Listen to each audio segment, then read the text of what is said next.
MQM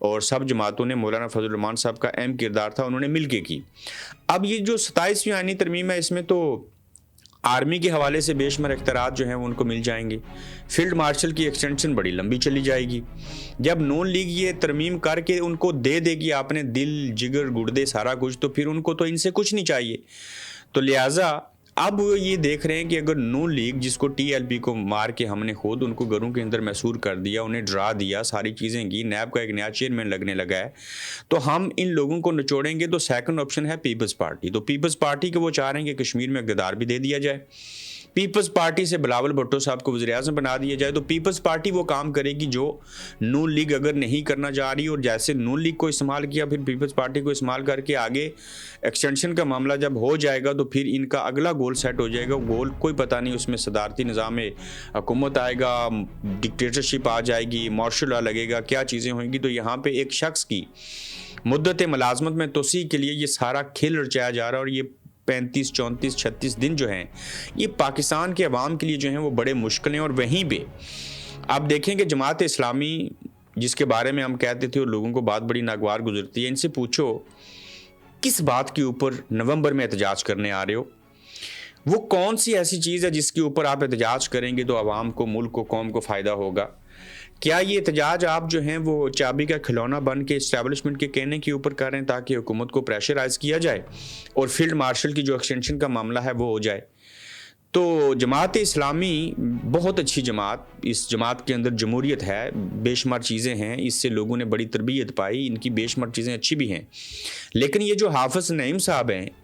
انہیں کس نے کہا ہے کہ نومبر میں آ کے احتجاج کریں، اور اس احتجاج کے اغراض و مقاصد کیا اور فائدہ کیا ہوگا اور نقصان کس کو ہوگا؟ تو اگر مولانا صاحب نہ ساتھ دیں تو جماعت اسلامی آ جاتی ہے، جماعت اسلامی نہ ہو تو مولانا صاحب آ جاتے ہیں، وہ نہ آئیں تو ٹی ایل پی جیسی جماعتوں کو لے آتے ہیں۔ ان کو جب کچل دیا تو ان کی جگہ جماعت اسلامی باقی رہ چکی ہے۔ تو یہ الزام ہے براہ راست جماعت اسلامی کے اوپر کہ بتائیے آپ نومبر کے اندر احتجاج کرنے کیوں آ رہے ہیں؟ ادھر سے اگر پی ٹی آئی احتجاج کرنے کے لیے آ جائے اور چیزیں ہو جائیں، 26 نومبر کا معاملہ ہوا تھا، تو کیا آپ آپس میں لڑیں گے؟ کیا چیزیں کریں گے؟ تو جماعت اسلامی کے لوگوں کو چاہیے کہ وہ اپنی لیڈرشپ سے بات کریں اور ان سے پوچھیں کہ آپ کس کے اشاروں کے اوپر، کس کے کہنے کے اوپر جو ہے وہ یہ سارا عمل کرتے ہیں۔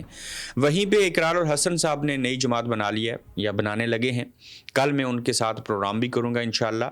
ویڈیو لنک کے اوپر، ان سے وہ ساری باتیں پوچھیں گے جو قوم کے لوگوں کے ذہنوں میں سوالات ہیں، اور خاص کر یوتھ کے۔ ہر کسی کو حق ہے وہ پارٹی بنا لے، لیکن ان کا منشور کیا ہوگا، وہ پاکستان کے اندر کیسی بہتری چاہتے ہیں، وہ کرنا کیا چاہتے ہیں، ان کے ارادے کیا ہیں، ان کی نیت کیا ہے۔ تو یہ بھی ایک بڑا اہم عمل ہے۔ اور پھر ساتھ ہی دیکھیے کہ مریم نواز شریف صاحبہ کے حوالے سے جو چیزیں ہیں، اور ارشد شریف صاحب کی جو والدہ ہیں، میں اس کے اوپر پہلے بات کر لوں۔ وہ دنیا سے چلی گئی ہیں، اللہ تعالیٰ ان کی مغفرت کرے۔ اور ارشد شریف صاحب کی والدہ انصاف کی امید رکھے زندہ تھیں اور اب دنیا سے چلی گئیں، اور ان کے بیٹے کے لیے ان کو انصاف نہیں مل سکا۔ بیٹے کے لیے انصاف کا انتظار کرتے کرتے ماں بھی چل بسی ہیں، اور شہید ارشد شریف کی والدہ انتقال کر گئیں۔ اور جب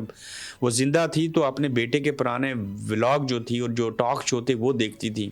انہیں بڑی تسلی ہوتی تھی، وہ غم زدہ بھی ہوتی تھی، لیکن ان کو انصاف نہیں مل سکا اور دنیا سے چلی گئیں۔ اور وہیں پہ آج شہزاد اکبر صاحب نے انکشاف کیا کہ جب عمران خان کو ہٹایا گیا تو ارشد شریف سے عمران خان کے خلاف اور شہباز شریف کے حق میں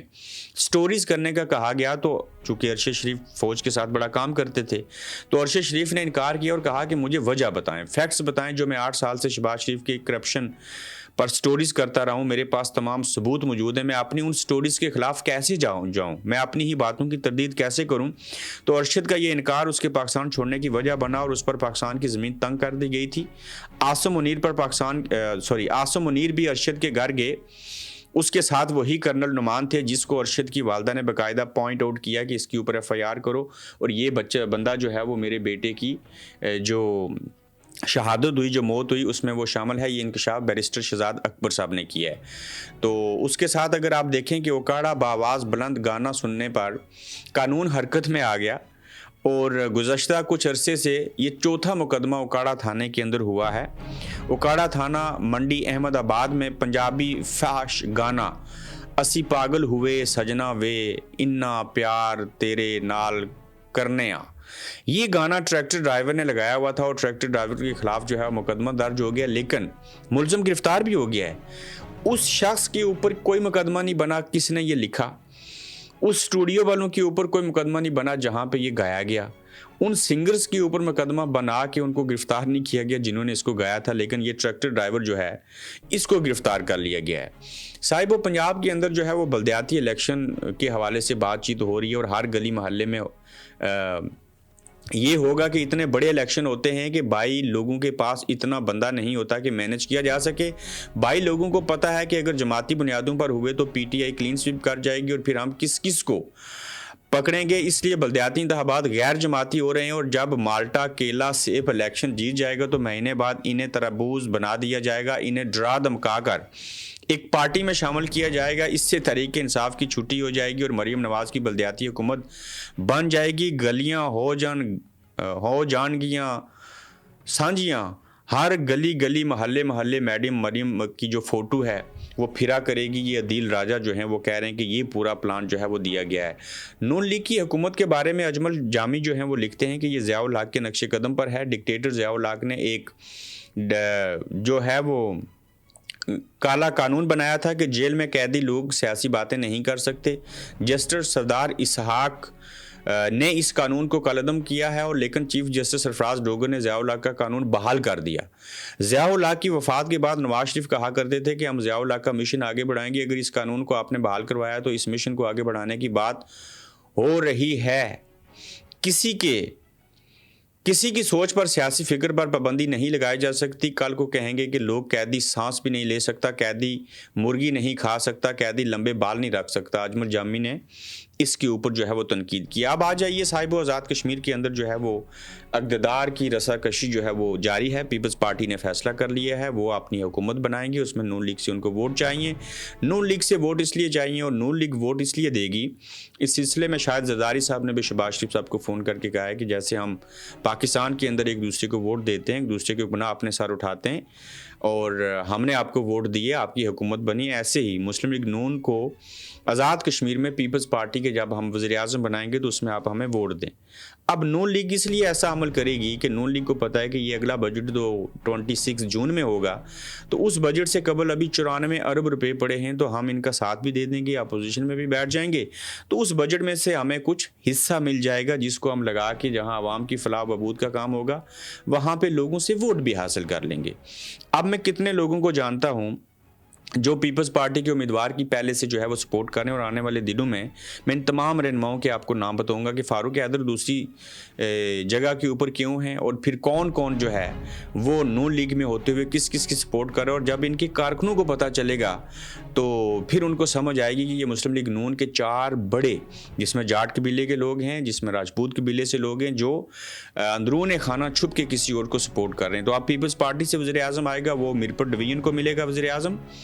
یہاں سے ہوگا، مظفر آباد ڈویژن سے ہوگا، یا پھر پونچھ ڈویژن سے ہوگا۔ یہ باتیں ابھی تک مختلف، جب وہ کہتے ہیں نا جتنے منہ اتنی باتیں، ہر کوئی اپنے آپ کو وزیر اعظم بنائے بیٹھے ہے، بلکہ میں نے دیکھا کہ ایک وزیر اعظم کا امیدوار جو ہے وہ زرداری ہاؤس میں اجلاس کے بعد جب قمر زمان قاہر اور باقی لوگ بات کر رہے تھے، وہ شخص پاکستان کے نیشنل میڈیا سے بات کرتے ہوئے ببل چیف گم جو ہے وہ چھپا رہا تھا۔ اب آپ دیکھیے کہ اخلاقی طور کے اوپر پاکستانی میڈیا سے اٹریکٹ کر رہے ہیں، آپ ان سے بات کر رہے ہیں، میڈیا سامنے کھڑا ہے، ٹی وی چینلز نے اس کو چلانا ہے، اور آپ ببل چھپا رہے ہیں۔ میں کس کی بات کر رہا ہوں آپ یہ سمجھ کے ہوں گے، یہ سنجیدگی کا جو ہے وہ عالم ہے۔ جو بھی وزیر اعظم بنے گا، جیسے کیسے بھی ہوگا، وہ تمام اختیارات تو چیف سیکرٹری کے پاس ہیں۔ بجٹ ٹھیک ہے آپ لوگوں کو ملے گا، وزارت عظمیٰ کا آپ کو ٹائٹل مل جائے گا، لیکن کیا اس وزارت عظمیٰ کی تبدیلی سے آزاد کشمیر کے اندر کوئی تبدیلی آئے گی؟ کیا وزیر اعظم بدلنے سے نظام بدل جائے گا؟ کیا عوام کے اوپر ان چیزوں کا اثر پڑے گا؟ یہ ایسی اسمبلی ہے کہ ماضی کے اندر 5 وزیر اعظم ایک اسمبلی میں بدل دیے گئے، یہ سمجھیں دوسرا بلوچستان ہے۔ اسٹیبلشمنٹ کا ایک بریگیڈیئر جو ہے وہ آپ کو ہانک رہا ہوتا ہے ڈنڈے کے ساتھ، پھر آپ اس کے اندر دیکھیں کہ اس دفعہ بھی قیوم نیازی صاحب وزیر اعظم، ان کو فارغ کیا، پھر جو تنویر الیاس صاحب آئے، وہ تو ہر ود ان دا پارٹی تھا، عمران خان صاحب نے ڈیسیژن کیا تھا، تنویر الیاس صاحب کو عدالت نے نااہل قرار دے دیا، اور پھر انوار الحق صاحب آ گئے، اب یہ تیسرے تھے، اب چوتھا وزیر اعظم آئے گا۔ تو یہ چوتھا وزیر اعظم لانے کے بعد کیا تبدیلی آئے گی؟ یہ ایک بڑا اہم سوال ہے۔ یہ اس لیے کیا جا رہا ہے کہ یہ جوائنٹ عوامی ایکشن کمیٹی، یاد رکھیے گا، یہ پہلے بھی تھی، اب بھی ہے، آئندہ بھی رہے گی، اور یہ لولی لنگڑی گورنمنٹ ہوئے گی، اس میں صرف یہ پیسے بنا سکتے ہیں، چیزیں کر سکتے ہیں، لیکن عوام کے اوپر یہ کوئی امپیکٹ نہیں ڈال سکیں گے۔ یہ وہی لوگ ہیں نا صاحبو جنہوں نے 48 کے 48 لوگوں نے، باقی تو باہر تھے، انہوں نے سب نے وزیر اعظم انوار الحق صاحب کو ووٹ دے دیا۔ آخر یہ کس نے ان کو کہا ہوگا تو انہوں نے ووٹ دیے، سارے حکومت میں آگے، اپوزیشن میں 5 یا 7 لوگ بچے وہ جو اجلاس بھی نہیں بلا سکتے تھے۔ تو آزاد کشمیر کے اندر حکومت نام کی کوئی چیز نہیں ہے، اور ان سیاستدانوں کے گناہوں کی سزا کی شکل میں جوائنٹ عوامی ایکشن کمیٹی مرز وجود میں آئی، اس نے پریشر ڈیولپ کیا، اور یہ جوائنٹ عوامی ایکشن کمیٹی جو ہے یہ پہلے بھی رہے گی، اور یہاں پہ عوامی مینڈیٹ کی ہمیشہ توہین کی گئی۔ یا تو الیکشن کے اندر دھاندلی ہوتی ہے، مینڈیٹ مل جائے تو اس کی حکومت چھین لی جاتی ہے، جیسے 2021 کے مینڈیٹ کی توہین کی گئی۔ پھر جو پاکستان کے اندر حکومت ہوتی ہے اس ہوا کا رخ دے کے عوام فیصلہ کرتے ہیں، لیکن اب کی بار عوام کافی سیانے ہو چکے ہیں، عوام بہتر ہو چکے ہیں، اور ہر کسی کو لالی پاپ دیا جا رہا ہے۔ اب پیپلز پارٹی کا وزیر اعظم بن جائے، نون لیگ اپوزیشن میں بیٹھے، آگے وزارت عظمیٰ جو ہے وہ ان کو دے دی جائے گی، الیکشن ان کو جتوا دیا جائے گا، تو ہمارے فیصلے آج بھی اسلام آباد کے اندر بیٹھ کے، نوڈیرو میں، رائے ونڈ میں، مری کے اندر اور صدارتی ہاؤس کے اندر وہ وفاق سے ہوتے ہیں، تو ان کی اپنی اس طرح سے کوئی حیثیت نہیں ہے، اور ہم کشمیری آزاد کشمیر کے اندر ہوتے ہوئے بھی آزاد نہیں ہیں۔ تاہم یہ عدم اعتماد کب ہوگی، کیا صورتحال بنے گی، اس کے حوالے سے آنے والے گھنٹوں اور دنوں میں آپ کو ضرور باخوبی باخبر رکھیں گے۔ تو اپنا خیال رکھیے، اپنا فیڈ بیک دیجیے گا، تو جلد انشاءاللہ آپ سے پھر ملیں گے۔ آپ دیکھ رہے ہیں گورکھ دھندا ابرار قریشی کے ساتھ۔